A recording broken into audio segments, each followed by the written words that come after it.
Breaking news చూస్తున్నాం. లోక్సభలో Delhi అధికారాల ordinance బిల్లును కేంద్రం ప్రవేశపెట్టింది. ఢిల్లీ అధికారాల ఆర్డినెన్స్ బిల్లును విపక్షాలు తీవ్రంగా వ్యతిరేకిస్తున్నాయి. బిల్లు రాజ్యాంగ వ్యతిరేకంగా ఉందని, సుప్రీం తీర్పును కేంద్రం ఉల్లంఘిస్తుందని కాంగ్రెస్ మండిపడింది. ఢిల్లీ అధికారాల ఆర్డినెన్స్ బిల్లు రాజ్యాంగ స్ఫూర్తికి విరుద్ధంగా ఉన్నాయని విపక్షాలు అంటున్నాయి. అటు ప్రతిపక్షాల సవరణలు సరికాదని కేంద్ర హోంమంత్రి అమిత్ షా అన్నారు.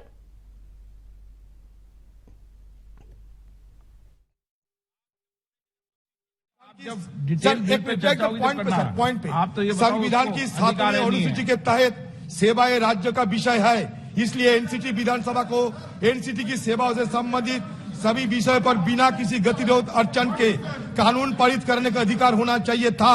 इस प्रकार यह विधेयक संविधान का स्पष्ट उल्लंघन है, क्योंकि अनुच्छेद 239 के स्पष्ट रूप से दिल्ली विधानसभा को राज्य और समवर्ती सूची में सूचीबद्ध मामले पर कानून बनाने की शक्ति प्रदान करता है। इससे संविधान की अपेक्षा करने और उच्चतम न्यायालय की अनदेखी करने में केंद्र सरकार की दृष्टिकोण को बारे में गंभीर प्रश्न उठता है।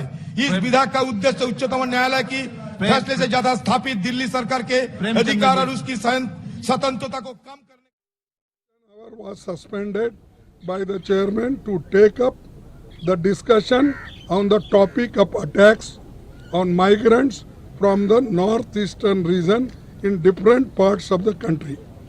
In the light of the request made by the members, Venkaiah Naidu एक उठाए थे सवाल, तो सभी क्वेश्चन सस्पेंड करो, बिजनेस सस्पेंड करो, इसको इम्पोर्टेंस देकर आप चर्चा शुरू करो। तब डॉक्टर मनमोहन सिंह जी उस चर्चा में पार्टिसिपेट किए और उन्होंने उत्तर दिया। ऐसे कई उदाहरण मेरे पास है, समय नहीं है और आपको भी उतना समय नहीं है जिसको ग्रहण करें। इतने हमने जो प्रेसिडेंट हैं या पीछे के जो नेताओं ने कहा है, वाजपेयी जी भी कहे हैं और वाजपेयी खुद ही ये कहते थे कि क्वेश्चन और सस्पेंड करके इसको चांस देना चाहिए बोलने के लिए।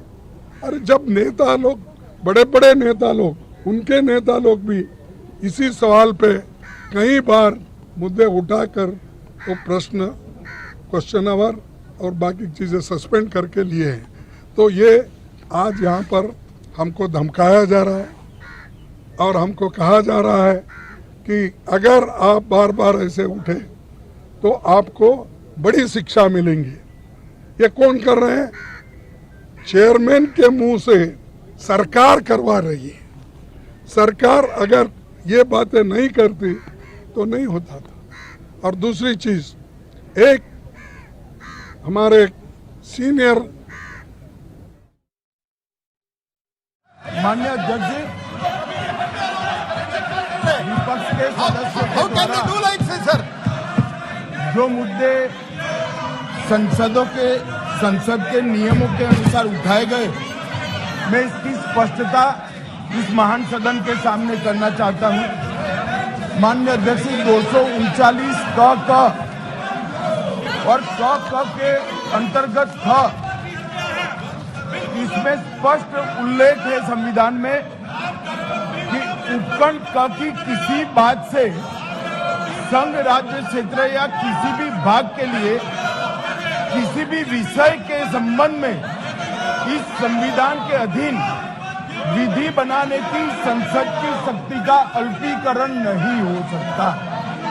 इसका मतलब है हमारे संविधान ने इस सदन को संपूर्ण सत्ता दी है कि दिल्ली राज्य के लिए किसी भी कानून को लेकर आने की। दूसरा मुद्दा उठाया गया सुप्रीम कोर्ट के जजमेंट का, जो हमारे माननीय सांसद बीजेडी के बताया, सर्वोच्च न्यायालय के पैरा 6 जजमेंट के पैरा 6, 95 और पैरा 164F, इसके संबंध में सर्वोच्च न्यायालय ने स्पष्ट किया है कि संसद दिल्ली संघ राज्य क्षेत्र के लिए कोई भी कानून बना सकता है। अतः ये सारे जो ऑब्जेक्शन लिए गए हैं वो राजनीतिक है, इसका कोई संवैधानिक आधार नहीं है। संसद के नियमों के आधार पर भी इसका कोई आधार नहीं बनता है, इसलिए इस बिल को संसद के सामने पेश करने की లోక్సభలో కేంద్ర ప్రభుత్వం విపక్షాల ఆందోళనల మధ్య ఢిల్లీ ఆర్డినెన్స్ అధికారుల బిల్లును అయితే ప్రవేశపెట్టడం జరిగింది. ఇదే అంశానికి సంబంధించి మరిన్ని అప్డేట్స్ మా ఢిల్లీ బ్యూరో చీఫ్ కృష్ణ అందిస్తారు. కృష్ణ, వైపు విపక్షాల ఆందోళన చేస్తా ఉన్నాయి ఈ బిల్లు ప్రవేశపెట్టకూడదంటూ కూడా, కానీ కేంద్ర ప్రభుత్వం మాత్రం వెనక్కి తగ్గకుండా సుప్రీంకోర్టు చెప్పినప్పటికీ కూడా వినిపించుకోకుండా ప్రవేశపెట్టిందనేసి విపక్షాలు అంటున్నాయి. అప్డేట్స్ ఏంటి కృష్ణ? ప్రియాంక, లోక్సభ ముందుకు ఎట్టకేలకు ఢిల్లీ అధికారాల ఆర్డినెన్స్ బిల్లును కేంద్ర ప్రభుత్వం ప్రవేశపెట్టింది. విపక్షాల ఆందోళన నడుమే ఈ బిల్లును అమిత్ షా ఈ యొక్క పార్లమెంట్ లో లోక్సభలో ప్రవేశపెట్టారు. ఢిల్లీ అధికారాల ఆర్డినెన్స్ బిల్లును విపక్షాలు తీవ్రంగా వ్యతిరేకించాయి. విపక్షాలు తీవ్ర ఆందోళన వ్యక్తం చేయడంతో లోక్సభ మధ్యాహ్నం 3 గంటల వరకు కూడా వాయిదా వేశారు. అయితే విపక్షాల తరఫున మాట్లాడినటువంటి తరుణ్ గొగోయ్ కుమారుడు అయినటువంటి గౌరవ్ గొగోయ్ మాట్లాడుతూ, అసలు అవిశ్వాస తీర్మానం ఉన్నప్పుడు దానిపైన ఎటువంటి నిర్ణయం తీసుకోకుండా అది పూర్తయిన తర్వాతనే వేరే ఏ బిజినెస్ నైనా తీసుకోవాలంటూ ఆయన యొక్క రూల్ ని ప్రస్తావించారు. కానీ దాన్ని మాత్రం స్పీకర్ పట్టించుకోలేదు.